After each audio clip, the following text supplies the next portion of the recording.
Hold on. This it is feels boxing. wrong, Chris. It feels wrong. Hold on. Wrong. This is boxing. Boxing is not like any other vocation on earth. I accept that. Well, if you accept it, then understand what you're dealing with. I'm listening. You're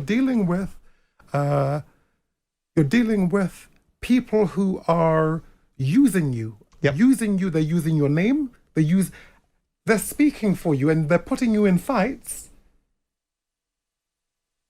that are not right for you. Can you imagine Junior walking around at 171?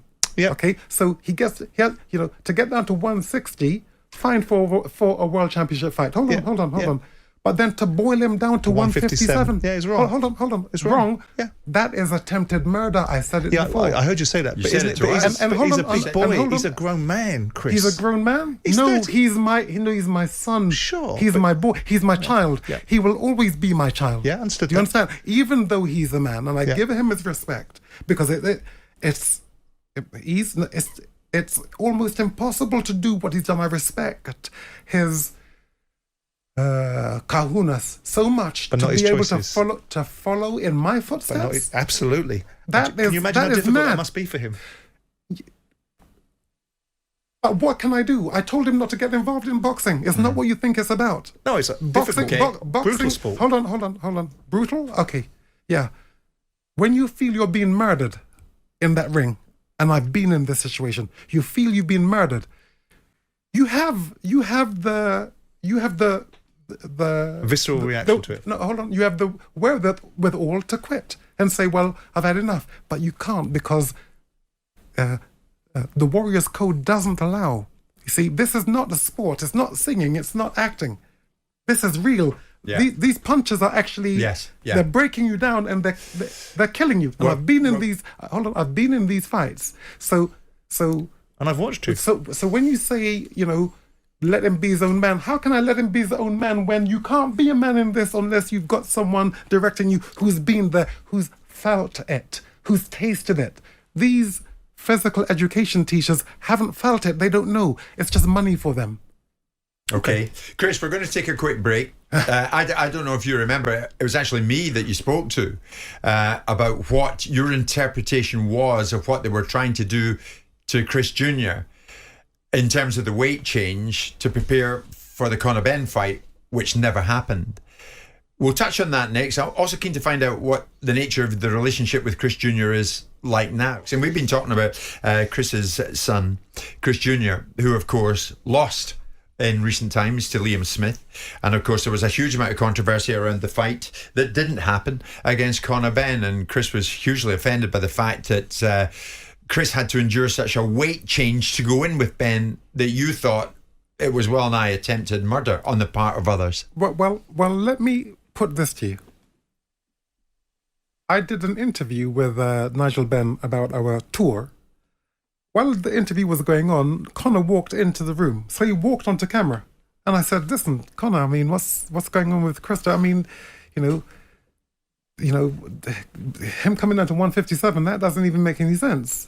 Please don't do this. Now, this exists, this tape, this conversation. What did he say? He said, I don't know about that. I said I'd fight him at any weight. I said I'd fight him at 160. That's what Conor said. So who engineered the 157? I'll tell you who engineered it. The handlers, the promoters, because they have something against, whether it's Junior or it's me, I don't know. But who engineered that? That person should be outed. And let me tell you something about Conor, which no one has actually brought up, which I don't understand why they haven't brought it up. Conor went on to a show called The Piers Morgan Show. Mm-hmm. That's walking into the light. Mm-hmm. When you walk into the light, that shows a man to be honest, not dishonest. What you said was misguided, though. Hold on. You may say it's misguided. Mm-hmm. I say to you this. Where was his team? Everyone's hiding. He's the only one who came out and say, hold on a minute. And listen to his words. He said, I don't know what happened. Bamboozled. It's like, I don't know what happened.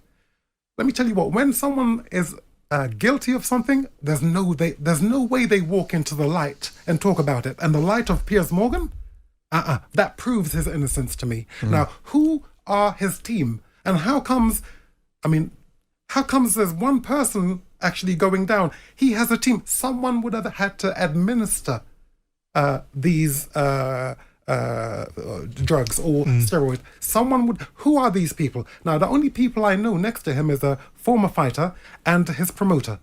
So they have to be looked into. The Boxing Board of Control should look into them. And let me tell you this. You think prison is a